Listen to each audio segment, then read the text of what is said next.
จะ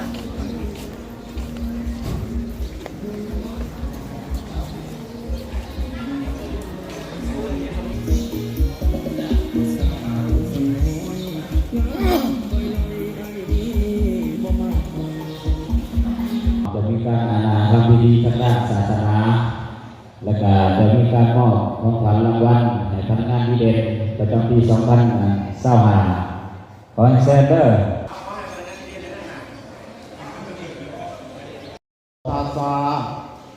นะโมตัสสะภะคะวะโตอะระหะโตสัมมาสัมพุทธัสสะสาธุสัมมันตาจักรวาเลสุอัตตลักขสันตุเทวตาสัตตมังมีลาสสะสุนันตุสัพพโมฆะทังสัพเพกเมจารุเปติปิคาราตเตจันตาริเตอิมานเนติเประเท